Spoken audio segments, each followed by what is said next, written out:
Olá pessoal, eu sou Newton Gomes da CPA Informações Empresariais. Bom, daqui a alguns dias, como nós sabemos, logo a Receita começa a divulgar as instruções para a declaração de imposto de pessoa física. É bom lembrar que o prazo para entrega, como tradicionalmente tem sido, será no dia 30 de abril.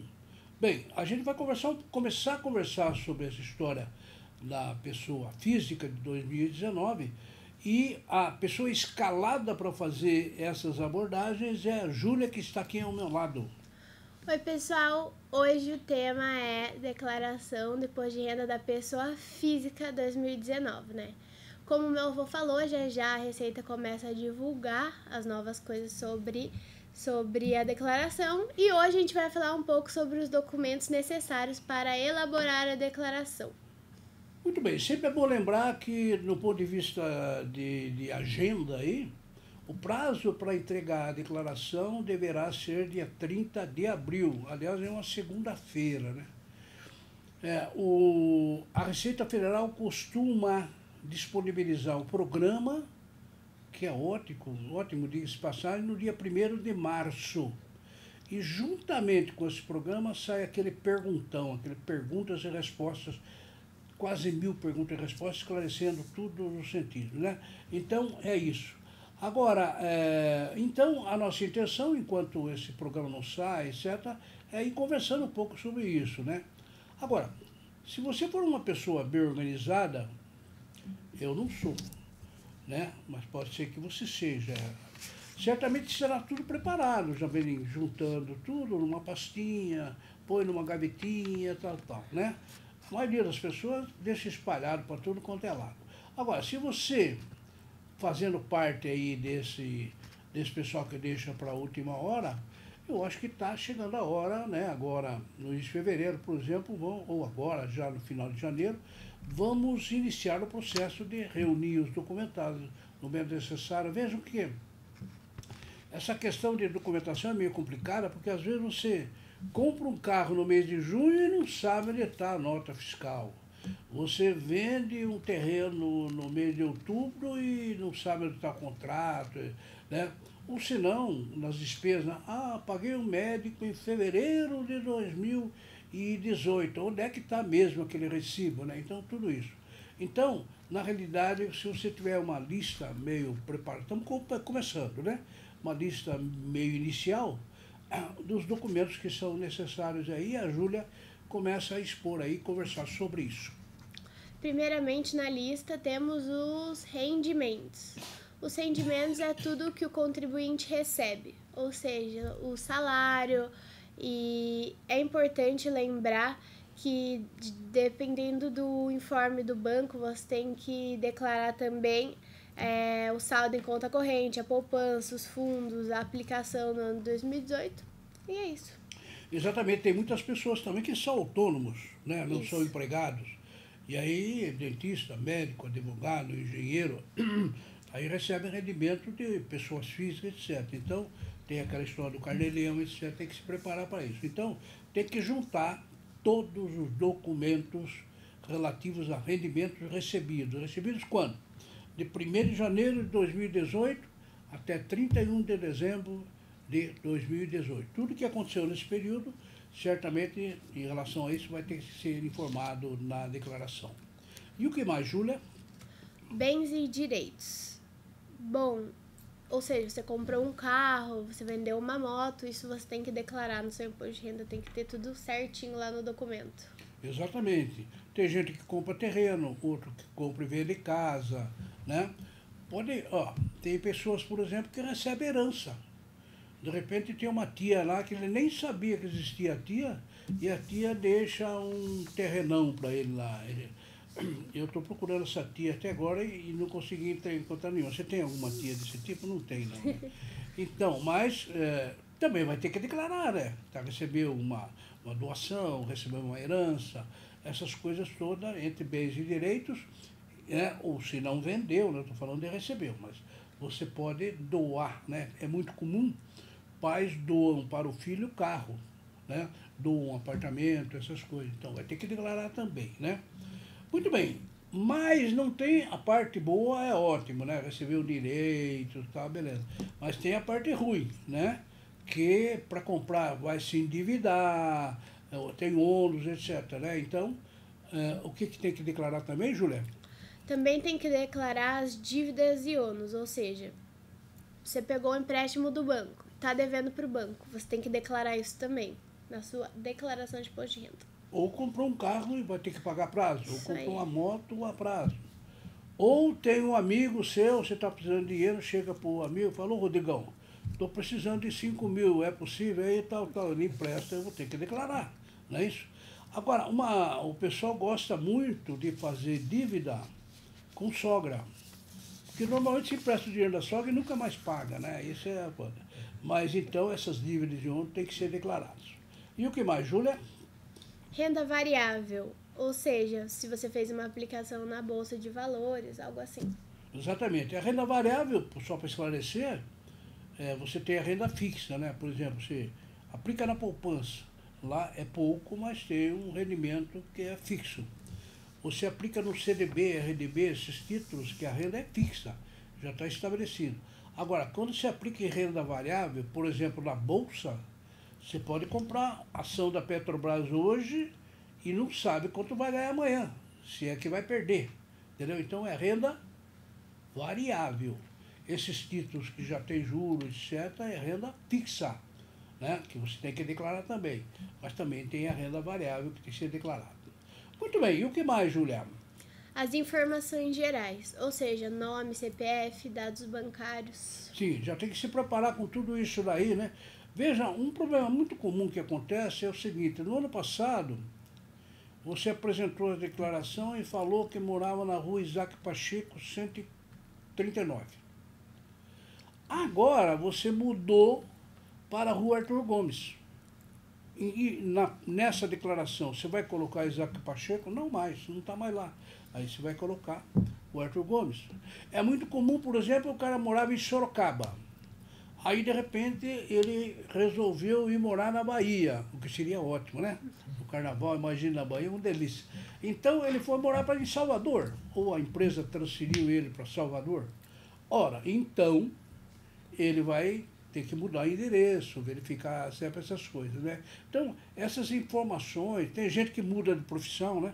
O cara era engenheiro, de repente ele fez curso de direito e vira advogado. Então tem que mudar tudo isso. Então, tem que tomar cuidado com essas informações gerais aí. Muito bem, tem um ponto muito importante aí, né, Juliana?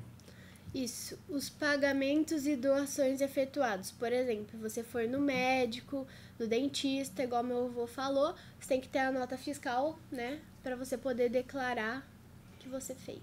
Exatamente, essas despesas, por exemplo, de médicas, né, hospitais, tudo, elas são dedutíveis, né? Então você declara o seu rendimento e depois se deduz despesas médicas, quer dizer, o rendimento abaixa um pouco e vai pagar menos imposto, né? A despesa médica ela não tem qualquer limite, mas tem que estar realmente documentada. E você só pode deduzir, por exemplo, despesa de médico seu e da sua família, daqueles que tiveram. Você não pode deduzir de outras pessoas. Ah, não, paguei a despesa da minha mãe, só que a mãe não é dependente, não é nada, então não pode deduzir, né? Então, cuidado com esses pagamentos aí. E outras coisas também é a escola, né? Então, você paga a mensalidade da faculdade, e etc. Tudo isso também é dedutível, mas tem que ter comprovação. Muito bem, o que mais? E o último ponto é muito importante, os programas auxiliares da Receita Federal, que tem que ser preenchidos obrigatoriamente ao longo do ano calendário de 2018. Ganho de capital, inclusive em moeda estrangeira, o Carnê-Leão, o livro Caixa da Atividade Rural, entre outros. Exatamente. Além da própria declaração, né, que os contribuintes têm que apresentar até 30 de abril, agora de 2019, com tudo que aconteceu em 2018, existem algumas obrigações que a Receita também institui para o contribuinte, determinados contribuintes. Como, por exemplo, ganho de capital. Ah, não, um camarada ele tem uma casa que estava registrada por 100 e ele acabou vendendo por 150. Teve ganho de capital, vai ter que pagar imposto, certo? Tem uma tabelinha para pagar imposto, tal, tal. E tem que fazer um programa lá na Receita, que é o tal do ganho de capital. E ele tem que fazer antes de apresentar a declaração. Ou se não, por exemplo, uma estrangeira, né? O cara recebeu dólar, sobrou dólar de viagem, vendeu, ganhou e assim por dentro. O carnê-leão, né, que são os autônomos, médico, engenheiro, advogado, dentista, eles não são empregados.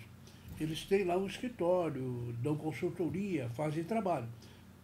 Dependendo da situação, tem que fazer o carnê-leão e tem que pagar imposto na época em que teve o rendimento, e aí o carnê-leão é obrigatório. O programa que eu estou falando. O carnê-leão é obrigatório o recolhimento, se não recolher tem multa. E além disso é obrigado a fazer o programa.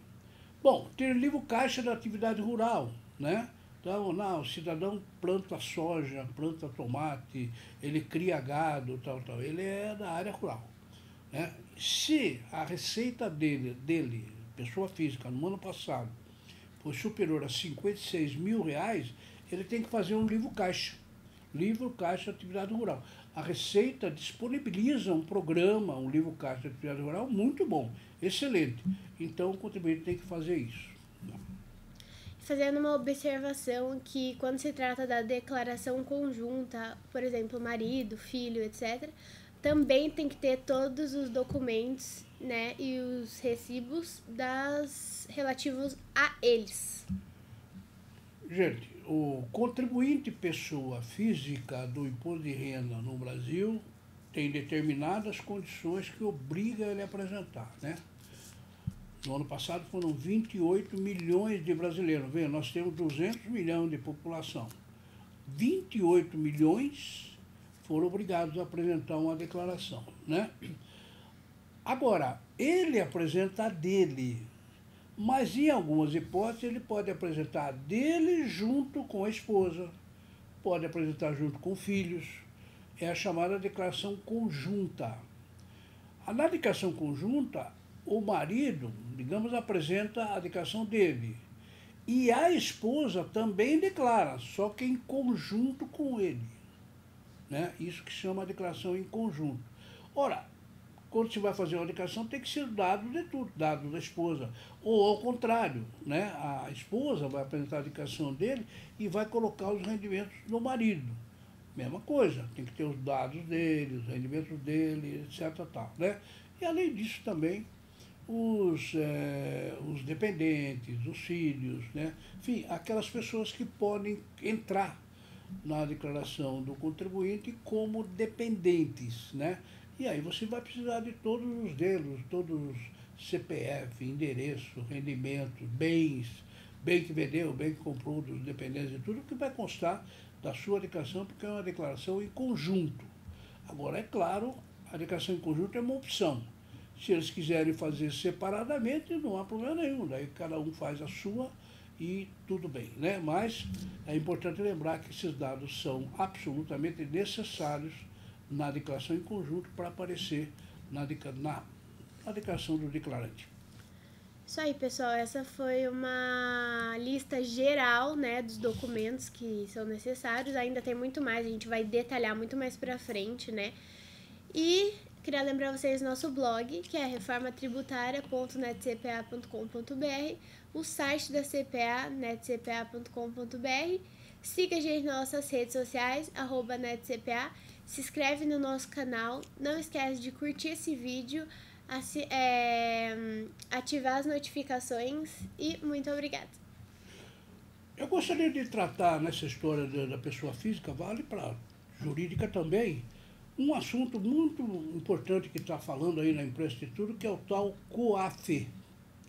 O que é o COAF? O COAF é um órgão do governo, hoje está sob a jurisdição do Ministério da Justiça, lá do Sérgio Moro. O COAF, ele é um órgão que registra as operações em dinheiro vivo, certo? Em algum dinheiro que é, né? Ah, não tem transferência bancária, não foi feito por banco, foi feito por nada. Comprei um imóvel com dinheiro de contado, né?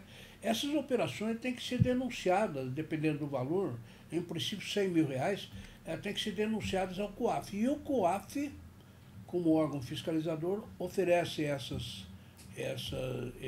preparação, isso aí, para a Receita Federal, né? Então, quando a gente vai fazer a declaração, precisamos tomar cuidado com o COAF, porque o COAF tem trabalhado bastante e criado muito problema que a gente está vendo aí pela imprensa.